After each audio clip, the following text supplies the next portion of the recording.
I swear I'm not trying to record all these in my car on purpose. So today's video is about ADHD stuff. So I have to clean some things at home and also my car because I'm going on a trip at the end of this week, and I figured I might as well talk about some ways to make it a little bit more ADHD friendly, or at the very least how I've made it work for me that could help other people. So yeah, I have 9 things on this wonderful list, and this, you can see this handwriting is just like craptastic, but hey, I can read most of it, or at least I hope I remember it. Anyway, let's get on to the video. Okay, so how I'm gonna section this off is by rooms that I absolutely hate to clean and ways I've made it easier for me to clean. So let's start off with my favorite, the bathroom. It's not my favorite. I don't think sarcasm works well with me, but it's not my favorite. First thing I have up is have a simple list for the bathroom. So instead of saying clean that counter and this side and that side and that side, my list is about 5 or 6 items long. So it's wash the floors or wipe the floors down / I just put the word floor, but I know I have to vacuum it. Yes, I vacuum my bathroom. What do you call it? Mop the floor. I have to scrub the bathtub, which includes the walls, toilet, wipe the counters, mirrors. I believe that's all of them. You're probably seeing me show what my little list is, and I actually write it on my mirror because the mirrors are usually the last thing I do. So when I wipe it down after checking all the rest of the stuff off, I can just write the list somewhere else so I don't forget that the list exists, because if it's in the same place the whole time for the same forever, like I'm not gonna see it anymore. So I have a simple list instead of saying all these very little things. I know I just have 5 things to do, and it just, I hate doing the bathtub, but like instead of thinking like bathtub, walls, a little caddy thing that I have in my, like just bathtub. Another thing is just having fewer cleaning products. Personally, my brother at one point worked for like a housekeeping service, and he brought back some products that they didn't want anymore and they were giving them out. So we actually have like a whole suite of 7th generation stuff, which is kind of a little bit bougie, but then again, I'm not an expert on cleaning products. So we use basically that, and really it's just about 3 sprays. We do have some like remaining Clorox stuff, but other than that, we just use those. And I know this goes for mirrors, done. This goes for toilet and like surfaces and stuff, done. This goes for pretty much anything, but like anything that's not super dirty, done. I think I mixed up one of those categories, but I think we have a tile cleaner in one of those.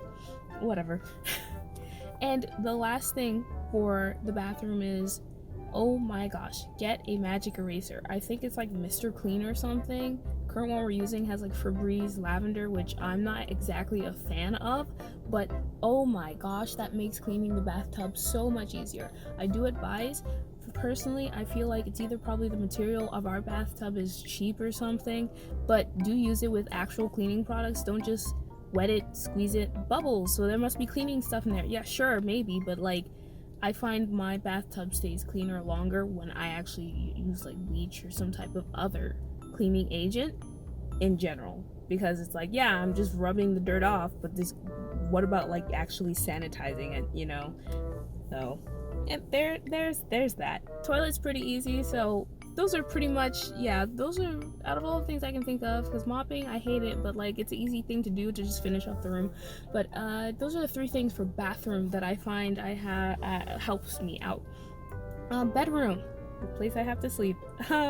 Have transparent storage. So I have like those drawers or containers that you can take to college and stuff that's always on sale in like Target or Walmart. It's like the plastic drawers. I have those are see-through.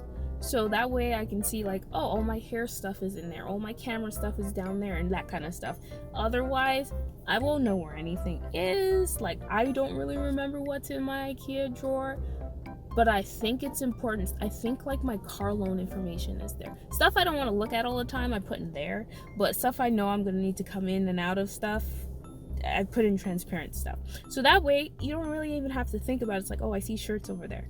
Another kind of like bonus tip with this is have open storage. So you know those kind of cubes that that like are foldable and you can put into those like IKEA, I think it's pallets or something, bookshelves.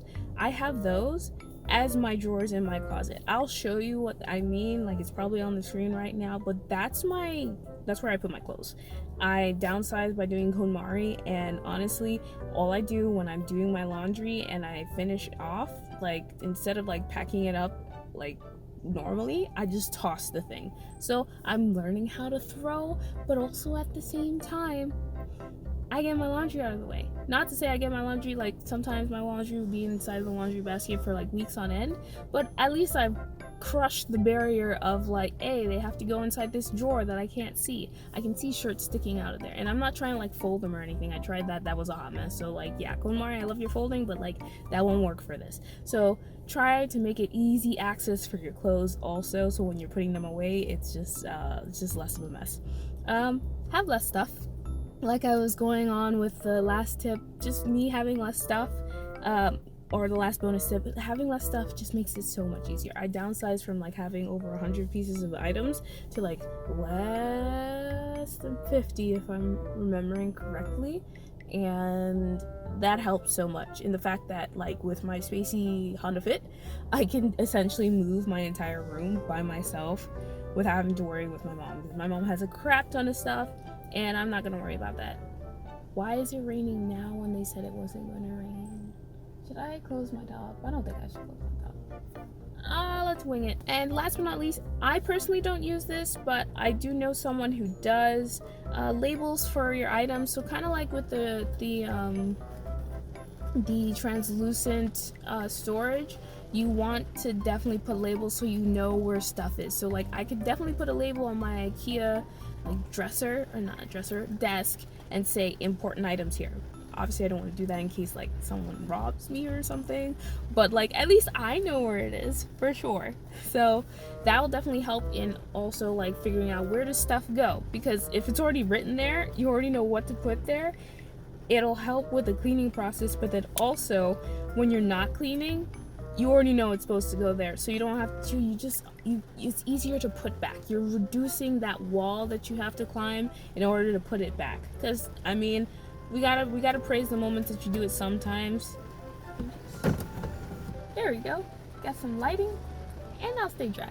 Last but not least is the kitchen. I hate cleaning the kitchen so much. I need to clean the kitchen before I leave, actually. Less cutlery, less dinnerware in general. I'm trying to get my mom on board with this, but like you can't complain about having so many dishes in the sink if you don't have dishes at all. Like if I were to live by myself, I would totally be that person who has like a dedicated coaster, a tiny little pot that I like make my food in, and then eat it on top of that coaster, like for sure. I don't mind doing that. My mom, however, needs the whole like set and stuff, and I'm not about that, even though we literally don't like having visitors at all, which is cool, but like you can't be mad that there's a ton of dishes if you're not washing the, like if you only have 2 plates, you're gonna have to wash one of the plates sooner or later. So that's where I get into the whole like less dishes equals less dishes. So yeah, especially when I was in college, all I had was 1 pot, 4 plates, 4 cups, and 1 spoon, 1 knife, 1 fork, and then 1 big spoon, I guess, for like cooking and mixing, and then a spatula. That's all I had to wash. And I lived in an apartment at the time in school, so it's like if I only have to wash that, I can't exactly complain about washing too many dishes, because like I literally could almost count them on my hands. So better than washing 20 dishes that you didn't want to wash, because again, like I said, sometimes you're gonna not want to wash it then, but you don't want to keep doing that to where you get to the point you have 50 dishes in the sink. At that point where I limited myself to a certain amount, I only had to worry about those dishes. So even though I had to wash them all at the same time if I ever had to, which I didn't, it's only so many. So definitely less cutlery. You could also try, because I know dishes are a hated topic in general for most people, put them in the dishwasher if you have a dishwasher available to you. Like just straight up like rinse it a little bit, put it in the dishwasher, go about your day. You know, by a certain, according to your eating habits or whatnot, by a certain time of the week, maybe like Wednesday or something if you started on Sunday, turn on the dishwasher, wash your dishes. This is assuming you still have like a ton of dishes, but at least you're kind of like getting some of them out of the way, and then you wash the rest inside of the sink. Just try that. So at least you're using your dishwasher and it's actually helping you. And last but not least, stove Stovetop liners. I cannot vouch for these. I don't know what they're called, what's the appropriate term in English, but I'm calling them stovetop liners. I see them a lot in like the Korean and Japanese vlogs that I watch, where they'll have the stovetop and they'll have like this kind of like foil liner or some type of, it's, I don't know what material it is, but essentially it's to reduce food splatter. So all you have to do is pick it up and wash that instead of scraping at your stovetop. We currently have some. We have like a metal looking one, and then we have some, it's like a black sheet that you cut out to your stove. But oh my gosh, it makes life so much easier because you only have to, one of them lasted us like for 6+ months because of like the whole burning with the fire and stuff like that. But like, we don't have to clean the stove like and scrub it all down for 6+ months. I'd rather do that than have to deal with cleaning it all the time because I hate cleaning the stove, hate cleaning the oven so much. So just the fact to like lift up, rub with soap and water like you're doing, like you're washing the dish, you dry it, you put it back, done. That's it. Or if something spills on it while it's still wet and fresh, just wipe it off. Simple as that. So the fact that I have that option, oh my gosh, oh, it's amazing. But anyway, those are the 9 ways to make cleaning ADHD friendly in specific rooms. I might make another accompanying video for different rooms, but these are probably rooms that I don't even have, so who knows? I'll probably look for some tips. But anyway, hopefully this has helped you a little bit with things that you can do or change in your lifestyle to help make cleaning less torturous. In general, cleaning's still gonna suck, but at least you can do it faster, and you can definitely do it in a more efficient way that works for your brain and your habits. But that'll be it for today's video. I need to figure out how to like rewrite this so I can actually read it, because god, my handwriting is horrible. But that's it for this video. I'll see you all next time with a personal finance video. Bye. See, now that it's raining, I'm just gonna call this my car wash because I was gonna wash my car at the end of the week before the trip, but hey, water for the win.